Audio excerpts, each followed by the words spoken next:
When it comes to divination, a lot of witches stop at tarot and oracle and pendulums. But our ancestors had far stranger and, in my opinion, far more interesting ways to read the world. They didn't shuffle cards. They watched smoke. They didn't reach for the pendulum. They cast stones. They knotted thread. They read the dirt beneath their feet. And it worked, because real divination isn't about having all of the right fancy tools. It's about being able to listen when the world talks back. So in this video today, I'm going to show you 3 of my favorite old school ways to do exactly that.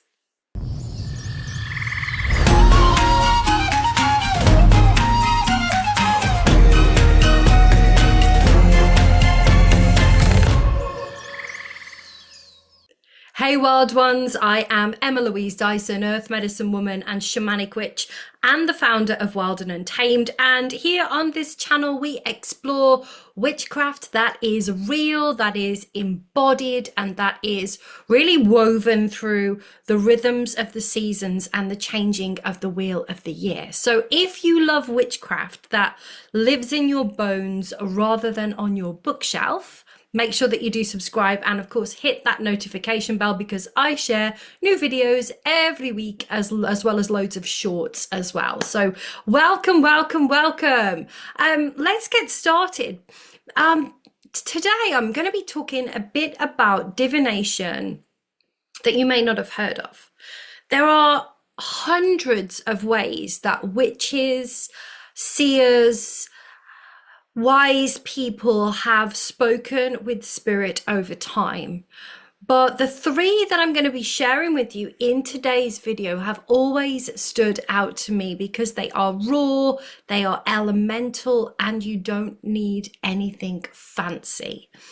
These were once everyday tools for insight and guidance, but most people have never heard of them. So I wanted to share these today. There are lists of different divination practices, and I'm going to be doing a little bit of a kind of mini series this month and sharing a couple more with you as well. But let's start with the first, Capnomancy. Capnomancy. And let's explore how witches have used smoke as a messenger. So Capnomancy is one of the oldest forms of divination. Honestly, it is one of the most beautiful to watch, and the word comes from the Greek kapnos, which means smoke. So this practice has been around for literally thousands of years, and you'd find it in ancient Greek and Roman temples, where the priestesses would watch the smoke from burnt offerings, and in European hearths, where the witches would read the way that the smoke curled up through the air. And even in village kitchens, you know, people would throw herbs onto the fire and they would watch how the smoke would rise. And then they would use this to read the mood of the spirits, the weather, or their own fate. So the simple idea is smoke is breath, and it is life made visible. It's spirit moving through air. So when you read smoke, you're not just watching what it does, you're listening to the energy respond. Let me explain. So you can try it really, really easily. Light a stick of incense, a candle, a little bundle of herbs, if you like, whatever you'd usually use in a ritual. Take a breath and just focus for a moment on a question or an intention that you have. And then you just watch. Really easy. Does the smoke rise straight and strong? Because that often signals clarity, like an easy flow of energy, or like a yes response from a pendulum. Does it curl and twist or drift towards you? Because that might mean something is shifting, or that you really need to pay attention to a layer that you haven't quite seen yet. If it clings quite low or it disperses really quickly, that could mean resistance, confusion, or it could be a call for you to really ground yourself before taking some action. And over time, you will learn what each movement means for you, right? So this is all about working with your intuition. Keep a small notebook by your altar, write down what you notice, what you have asked, how the smoke moved, what happened afterwards, and then you'll start to recognize patterns. And that is when your own smoke language starts to form. And if you want to go deeper, you can play with different materials as well. Like frankincense is brilliant for spiritual clarity. Mugwort can really help to kind of open your psychic sight.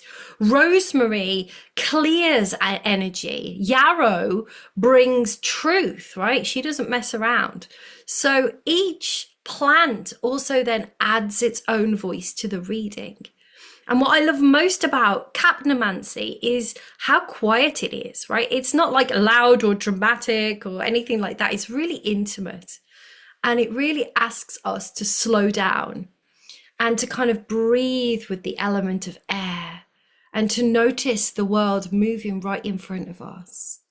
And I love that, especially in the energy of November right now, which is really inviting us to slow down. This is a beautiful practice. So when you work with smoke like this, it's hard to see it as just air again. It becomes a spirit that's made visible. It's a conversation that lasts only seconds and then disappears. So yeah, that is our first one, Capnomancy. And just one more point before we move on. Just be mindful that there are no drafts, that you don't have windows open. Over time, you'll start to be able to intuitively know what is happening with the smoke and what is happening with the environment, right? So something completely different now, and now for something completely different. Thread. This is an interesting one. Those of you that join me for my free Samhain ritual experience, Threads of the Dead, we worked a little bit with thread in that. So thread reading or not magic is another one of those quiet and almost forgotten acts that has been part of witchcraft for centuries.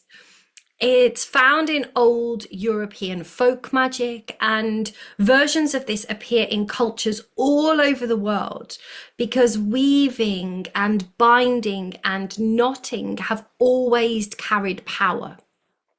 Every strand was seen as a line of energy, a path, a connection, a destination. And when you twist or you knot it, you are shaping how that energy flows. So in old charm work, witches would whisper intentions into knots, one for love, one for protection, one for letting go. Midwives tied knots to bind pain. Sailors untied knots to summon the wind. So it's the same principle as kind of energy cords, right? Thread as physical reflections of the unseen threads that connect us to different people and places and spirits. So thread divination can work in two ways. The first is casting. So you need to take a piece of string or thread, ask a question, and drop or cast that thread onto a flat surface. And then look first of all at how it falls. Does it loop back on itself? Does it form a knot? Does it tangle? Is there a clear line? Because each shape tells a story. A loop might speak to the cycles of repetition. A knot can represent something that is binding or something that is unresolved. A long broken line could show a very clear path forward. Yeah, does that make sense? So the message sits in how the energy lands, quite literally. The second way is intentional knotting. So you tie a series of knots while you focus on a question or an outcome, almost like you're weaving energy into form. And you can then hold the knotted threads and see what impressions or emotions or images arise. And you could do this in meditation if you liked. You could listen to a shamanic drum track and go into trance and just connect with the thread. And when the answer feels clear, you can keep the thread as a charm. You could bury it, or you could burn it to release the energy. And I like to use colored thread for different intentions, right? We know that colors represent different things, are associated with different correspondences. So red could be for passion or courage, black for protection, white for clarity, green for growth or calling in wealth. And natural fibers work best because they hold energy beautifully. You can do some research on this, on the vibrational frequencies of different fabrics and materials. It's really interesting. I think linen is up there at the top, and then it goes to cotton, I believe. Do some research. It's really interesting. Anyway, I digress. So natural fibers. You can even add different herbs or herbs for my friends across the pond, or oils to the thread before knotting it to kind of bring in extra correspondences and those different extra energies, those layers of energies. And again, record what happens. You'll start noticing how the threads behave. Some will knot tightly, some will slip loose, some will twist together, even before you've even touched them. And that is energy revealing itself in physical form. So that's thread magic. It's a reminder that nothing is fixed. It sometimes feels tangled in your life. And if it does feel like that, you can unpick it. If something feels loose, you can weave it tighter. It's really spell work and divination in one. It's this kind of conversation with fate and your fingertips. And I love that. And finally, we come to stone. One of the oldest of all of the oracles. This is lithomancy. And lithomancy comes from the Greek lithos, meaning stone. It's the art of divination through casting and reading stones. And I have mentioned this before briefly, but this one is one of those practices that really feels instinctive. It's as if the memory of, these casting of stones is still sitting somewhere in our bones. So before there were runes or there were crystals sold in beautiful velvet pouches, there were just stones gathered from riverbeds, from fields, from hillsides, from places of beauty or sacred sites. And each one was chosen for its shape, its color, or the feeling it carried. Right? How many of you go on a walk and come home with a pocket full of rocks? You'll see one and you're like, oh my gosh, that's beautiful. You don't really necessarily know why you're drawn to it. You just pick it up, right? I've got some right here next to me. I don't know, just felt called to pick up this stone. It's beautiful. The energy, there's nothing fancy about it. It doesn't have loads of quartz or anything particularly sparkly about it, but I was just drawn to the energy. So witches and seers would collect their stones, they would hold them, and they would whisper a question. And then they would cast them onto the earth and they would read how they fell. They'd also look at where they landed. how they touched, the directions that they faced, and that was the message. In old Mediterranean and in Celtic traditions, lithomancy was often used to read the weather, for fate, and also to read the energy of the year ahead. So perfect right now here in November. We have just passed Samhain. We're stepping now into this new year. And what a wonderful way to bring in a new divination practice.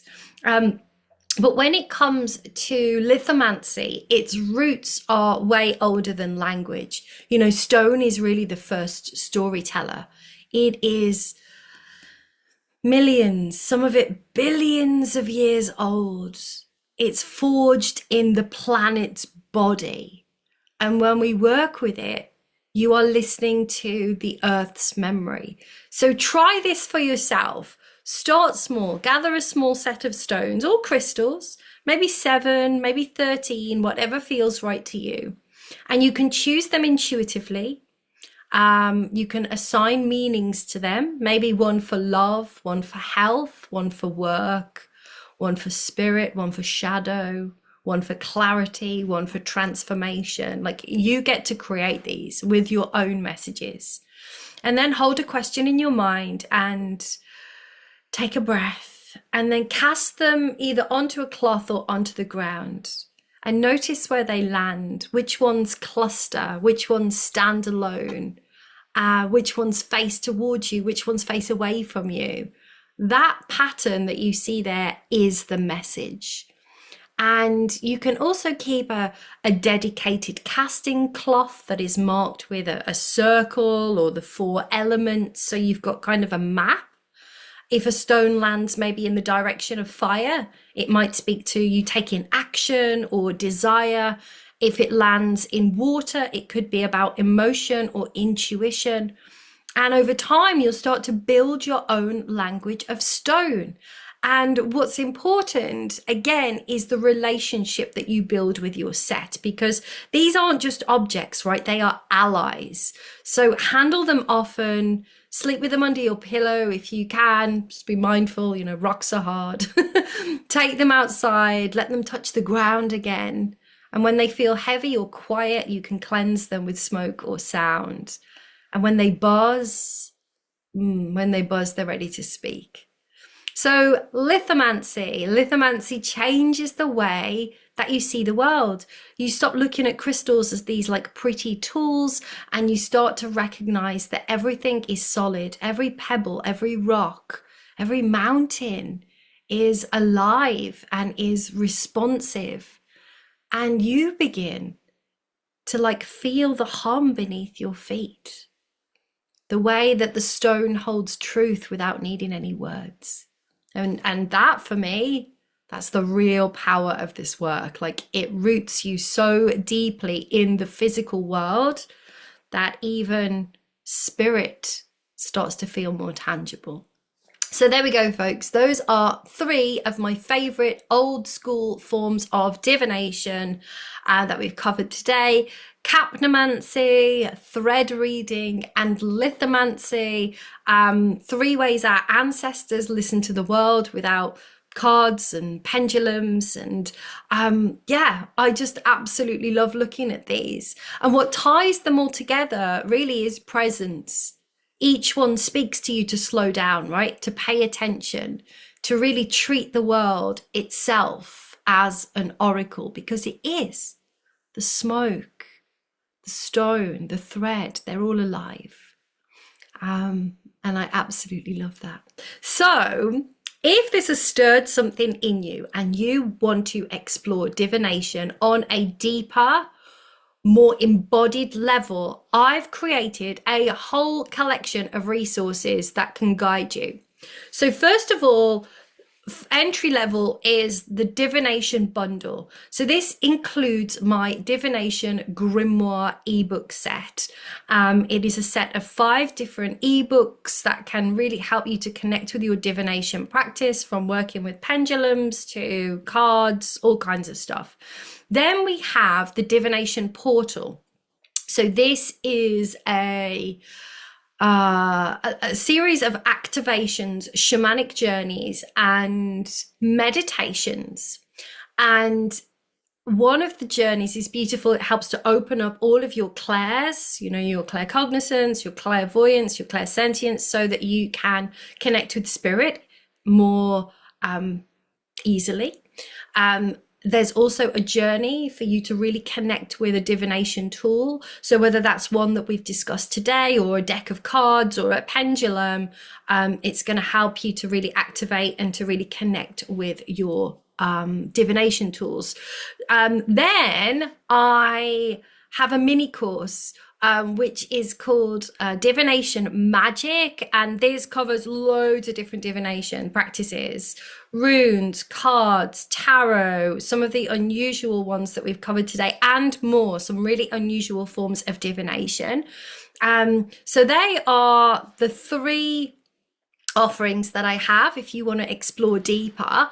However, if you want this kind of magic every single month, plus live rituals with me, seasonal teachings, and also a community of witches who are actually living their craft, come and join me for the Wild 13 Mystery School. It's a journey over 13 moons.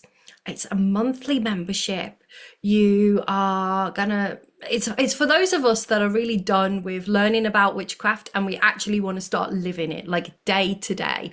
All the links you'll find below in the video. And if you have already tried one of the practices we've talked about today, tell me in the comments. If you haven't, which one calls to you the most? What are you wanting to try? I love reading about your experiences. And of course, if this video spoke to you, don't forget to hit the like button, subscribe, and maybe share it with another witch who's ready to listen to the world more closely. Thank you so much for watching, Wild Ones. I will see you next week. We're going to be talking about divination through the practice of watching birds. It's going to be an interesting one. I'll see you next week. Stay cool, won't you?